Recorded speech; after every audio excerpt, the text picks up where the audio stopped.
So you know how in Israel there's a law that bans Israeli Jews from marrying Arabs, Palestinians, Muslims? And they say that this is based on the morale of their holy book, right? But I'm about to show you how this just goes to show that these people don't know the book. And really this law, like about everything else in their regime, is based in white supremacy, racism, and ultimately mid-20th century eugenics. Because the thing is that the most famous and beloved of the Israelites and the Israelite kings, they weren't purebloods. Solomon's mother was a Canaanite. David's grandmother was also a Canaanite, a Moabite to be specific. And a Moabite so famous, she got a whole book in the Bible named after her, the Book of Ruth. What's more is that Ruth and Bathsheba, the mother of Solomon, both of these women were widows. And the widow is the carrier of the greatest secret in alchemy. The Freemasons are going to be pretty pissed about me revealing this. But what we call the Philosopher's Stone is actually the widow's elixir.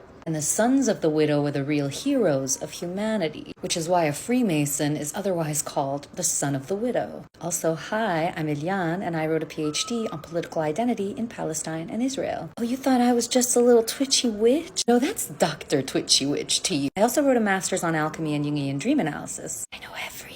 And I've read all of Abraham's books, cover to cover, and some of them in their original language. I'm not from Israel or Palestine or anywhere else but the earth. I have no ethnicity, believe in no nation, and identify with nothing but humanity. And if you're watching this, then you're probably someone who wants to see a world without borders, just like me. And you're also probably someone who understands that identity politics benefits no one but the capitalists. The more identified you are with an age, a gender, a sexuality, a nation, a religion, the easier you are to market to. But the less you identify with, the more you understand that identity is fluid. Hello guys, welcome back to the channel. Just hope that you're doing fine wherever you are today.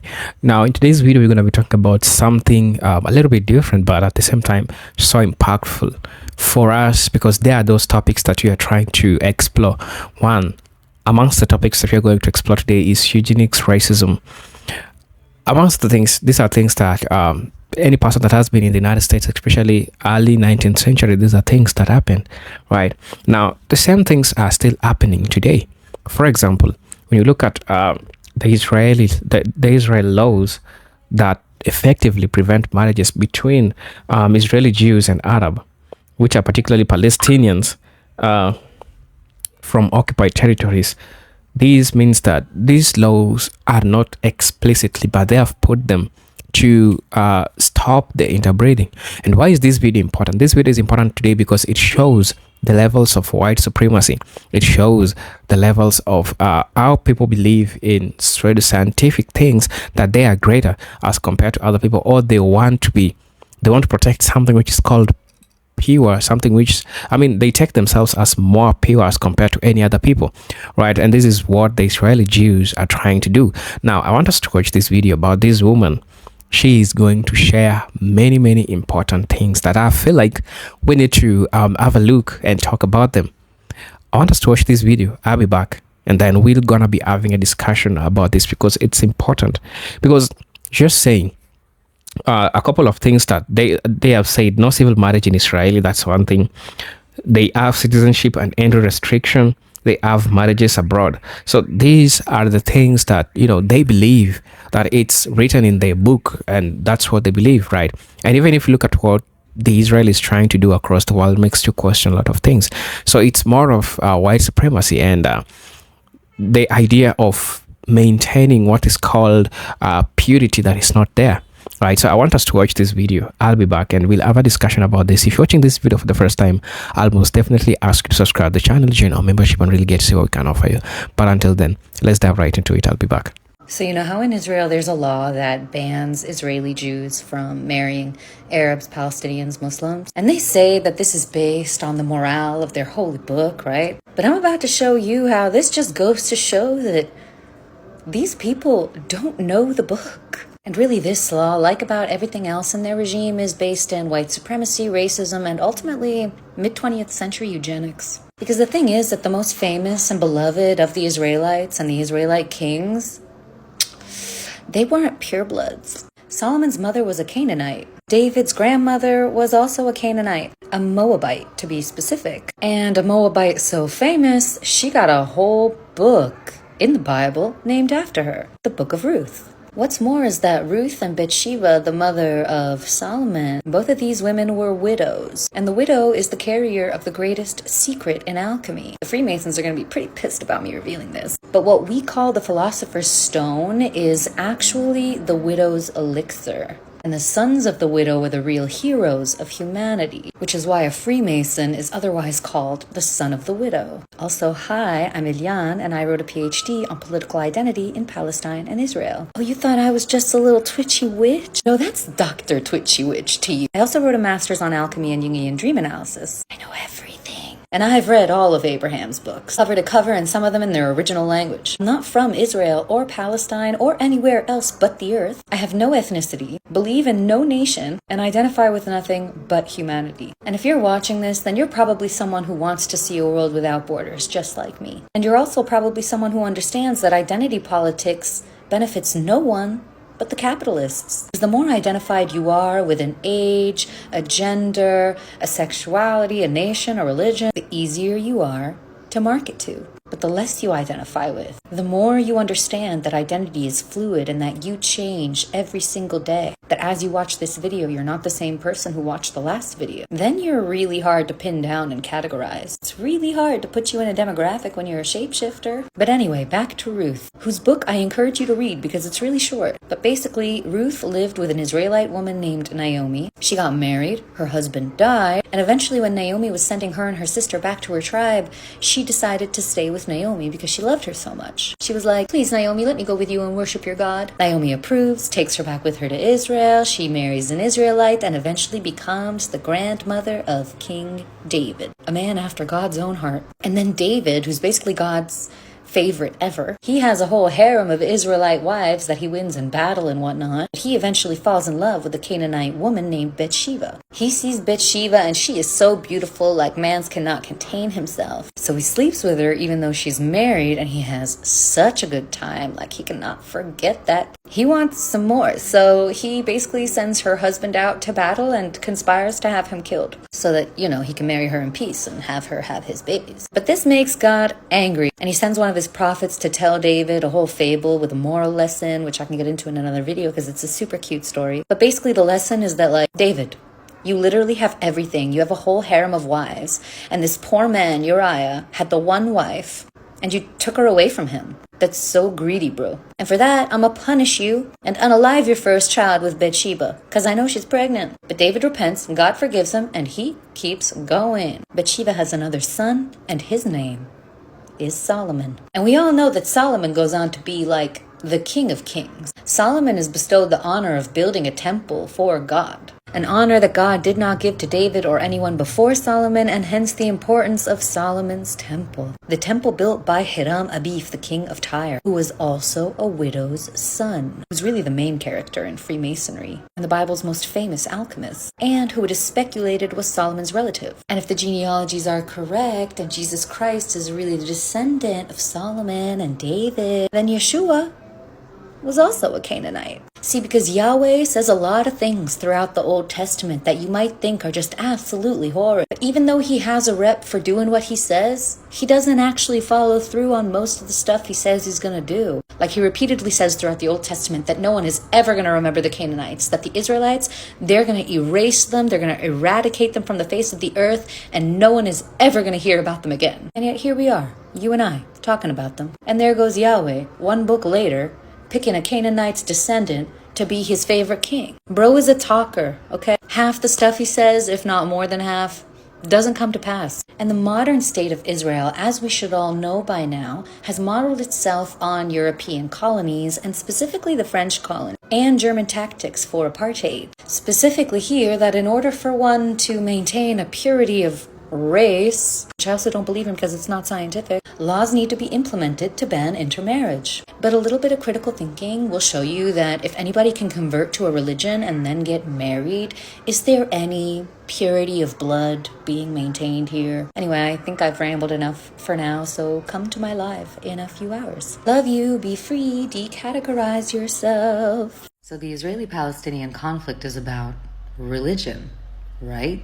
Whew. Woo! Listen, there are already enough resources out there for you to educate yourself on what's been going on for the last 100 years in the House of Peace. And a little bit of reading will show you that the House of Peace hasn't known peace in over 100 years. You can go listen to Gabor Mate, Ilan Pape, Edward Said, Christopher Hitchens, Rashid Khalidi, Ted Swedenborg, Sunaina Myra, Ella Shavat. Endless numbers of scholars and thinkers and writers and historians who will tell you that there is only one side to take in this situation, the human side.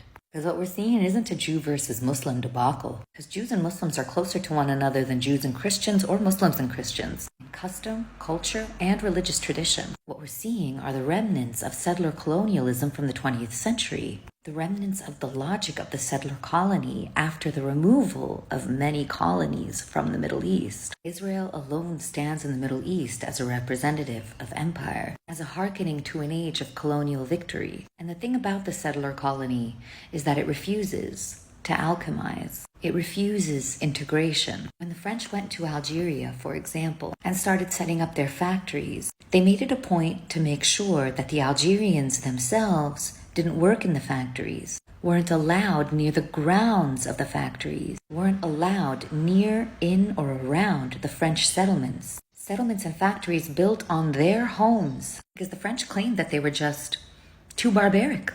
They ruined things. And Ben Gurion and a whole bunch of other Israeli leaders from the early days took their cues from these French and British colonialists. Like a French ambassador straight up wrote to Ben Gurion saying, "Listen, bro, don't let those Arabs around your stuff, okay? They're dogs. They're absolute dogs." I'm paraphrasing, but you get the gist. I'm not paraphrasing dogs, though. They use the word dogs repeatedly. The term Arab dogs is very popular amongst British and French ambassadors from the early 20th century. You can find these letters and others in a book called Blaming the Victims by Edward Said and Christopher Hitchens. But let's go back to the idea of integration, or the lack thereof, in the settler colony. Because when a nation decides to call itself a democracy for a certain kind of people, knowing very well that there are other types of people living within its borders, that nation inevitably has ethno-fascism baked into its framework. And Israel's fascism is no secret, not even to its own people. Netanyahu's government has been called out by the Times of Israel itself. And young Israelis today are being put into jails and detention centers because they refuse to serve a fascist military, because they refuse to be involved in the perpetration of injustice, because the propagandic machine that has been the Israeli government for the past 70 years is cracking, because even the people living under its rule and allegedly protected by its rule can see it. Don't support Palestine. Don't support Hamas. And don't support Israel's right to defend itself. Support humanity, every human being's right to live in dignity, every human being's right to return to their homes, every human being's right to their history. Because whether it's a young Israeli being taught that their ancestors came to a land without a people for a people without a land, or the young Palestinian who's being told that just because their grandfather was buried in this ground doesn't mean they have any right to it. Both are victims in this situation, whether it's Israeli citizens being taken hostage all of a sudden, or it's Palestinians being violated every single day. Every life is a human life, and every human is you. To quote John Donne's "No Man is an Island," every man's death diminishes me, for I am involved in mankind. And so never send to know for whom the bell tolls. It tolls for thee. Quick little side note, I actually submitted my PhD dissertation on Palestinian political identity a day before the Hamas infiltration. Here's my Israeli passport. Here's my Israeli ID. And army exemption card. I didn't serve in the army. Last week, I submitted an application to renounce my Israeli citizenship in the consulate here in Toronto. It wasn't a decision I made lightly. I've been thinking about it for a long time. In fact, from the moment I learned about the real history of the place where I grew up, the history that wasn't taught to us in schools or even talked about while I was living there, until last week at the consulate, it's been a really long process that took 2 decades. Yes, I did it in response to Israel's horrific assault on Gaza. But since this isn't the first time that Israel is bombing Gaza, why now? Why this moment? Because the amount of casualties has reached catastrophic proportions, and even though we're in a temporary ceasefire or pause or whatever you want to call it right now, it seems like it's not going to end anytime soon. And even Israeli officials are saying that after the pause, they intend to keep bombing for 2 more months at least. Whether Israel realizes it or not, all this death harms its own people as well. It feels like Israel is playing a game, even right now, the situation right now, using words like winning, trying to one-up the other side as much as possible, even though the context is thousands of dead civilians. Israeli soldiers make mocking TikTok videos on top of the ruins of Palestinian homes in Gaza. Why am I doing this now? Because more than ever, it's clear to me now that in Israel, peace is not the goal. And I don't know if it ever was. And when I think back on my childhood and all the times we spent running in and out of the bomb shelter, all the times my parents were worried about us, all the time I spent worrying while putting on a brave face like we were encouraged to, I feel like it's the kind of state that doesn't care about its own people. And I'm not even talking about all the torture, abuse, and humiliation inflicted upon Palestinians in the West Bank and Gaza, or Palestinians with Israeli citizenship that Israel loves to use as some sort of proof that it's not an apartheid state. I'm talking about the way Israel treats its own people. I haven't considered myself an Israeli citizen or even Israeli for so long that I'm actually surprised that it took me this many years to get to this point, and I was a little bit embarrassed. But I think I know why it took me so long.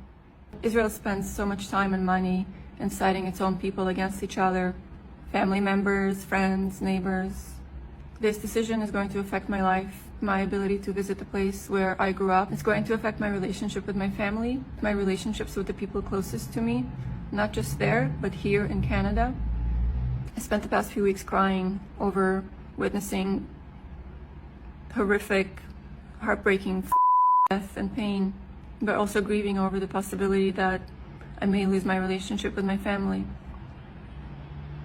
And there are many of us in this position, and we don't even live there, but the poison of that incitement is affecting us as well. I don't want anything to do with it. I don't want to be part of it. I don't want to be connected to it. I want you to take the time to imagine what has to happen for you to reject a citizenship and a passport. Everything that led to this decision, the process that led to this decision, was filled with pain and anger and grief. But this decision is necessary. I'm done.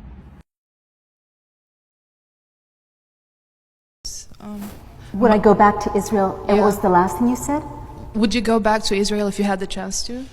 Like to live there? Oh, to live. I don't think I could ever live in Israel again unless there was a huge awakening along these lines. How can I live in a society that's just declared that some people are more equal than other people? It's like if you were to ask me, could you live in a Christian America where Congress declared that America's a Christian nation and everyone else doesn't count as much? I would want to get my kids out of that country as quickly as possible. I would go back to report on it if I felt I could do so safely, because obviously I have a responsibility to be there if I'm going to be talking about it, to report on it. Okay. Yeah. So it's more like as a Jew, you're more usually you should feel it's your homeland, promised land. So usually they're like more triggered to go there because they have this sense of belonging. Because I'm Muslim, yes, and one of my best friends is Jews, and she goes back and forth. Although we have like some trouble discussing the topics, yeah, there is also I understand her position, her way of thinking, like wanting to go back there. But I just want to see your position. Right. I should, thank you for clarifying where your question is coming from. I should explain then that I know what she's talking about, and absolutely, well, first when you're there, being a religious minority, it is incredibly affirming to see the policeman's Jewish, the lunch lady's Jewish. It's incredibly validating if you're used to being the other or the hated other, right? But if I don't see, I guess I've crossed a divide where, I've heard so many Palestinians tell that exact same story of longing just to go home. And I guess I sort of feel about Israel and that longing to go home, which I feel, right? I feel at home there. I speak Hebrew. I have that sense of belonging historically, but it's like gay marriage and straight marriage. Does anyone deserve to be married if some people can't be married? Do I get to go home if other people who have the keys to their property can't go home, Why can't we all go home, right? I mean, I didn't know until I made friends with human rights lawyers in Jordan that the law of return, I thought it was some crazy terrorist thing made up by crazy extremists. The law of return is international law that says that refugees get to go home. And if I know what it's like to go to Berlin with my children's father and have him see the apartment that his family was kicked out of in the 30s, and I know how validating it is for reparations from Germany to acknowledge the loss and the theft and the expulsion of my people, how can I not want people who've been kicked out just like we have to be able at least to have their history acknowledged, at least to talk about reparations, at least to do everything possible to make it a home for people who deserve by law to be there? I would feel more at home then. Hello guys, you've watched the channel, and seemed from the things which are happening across the world, things that are happening outside the world, tells you how cruel a group of people could be, because all along the world has been shouting free Palestine and all those things that have been happening, and it's been crazy because everyone sees this. And again, this makes you ask this question. There are a couple of rights that Israeli Jews have made for themselves, not to mingle or to intermarry with the Arabs, the Palestinians, right? Now, amongst the reason as to why they put these explicit laws outright banning marriages, several legal and political factors make them nearly impossible. There are a couple of things that makes this impossible. And the first thing is no civil marriage in Israel. Now, many marriage in Israel is governed by religious authorities. For example, Jews, marriage is overseen by the Orthodox Jewish rabbinate, which does not allow interfaith marriages. Similarly, Islamic and Christianity authorities in Israel do not sanction interfaith marriages either. This means that a Jew and a Muslim or a Christian cannot legally marry within Israel unless one of them are converts. Another thing is citizenship and entry restriction. Now, look at the year 2003 citizenship and the entry into Israeli law, which prevents Palestinians from the West Bank and Gaza from obtaining Israeli citizenship or residency, through marriage to an Israeli citizen. Now, that's whether they're Jewish or Arab. This law was passed on security grounds, but has been widely criticized for being discriminatory. The law particularly impacts Palestinians, citizens of Israeli, who wish to marry Palestinians from the occupied territories, effectively making it extremely difficult for them to live together in Israel. Also, another thing is marriage abroad. Now, some interfaith couples travel to other countries like Cyprus to get married. Israel recognizes foreign civil marriages, allowing couples to register their marriage upon returning. However,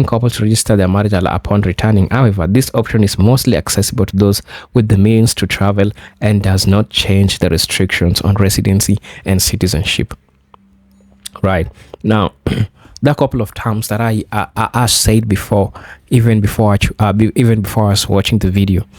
Now, these laws and restrictions can be seen as a form of eugenics and racism, depending how one defines and interprets these terms in a political and historical context.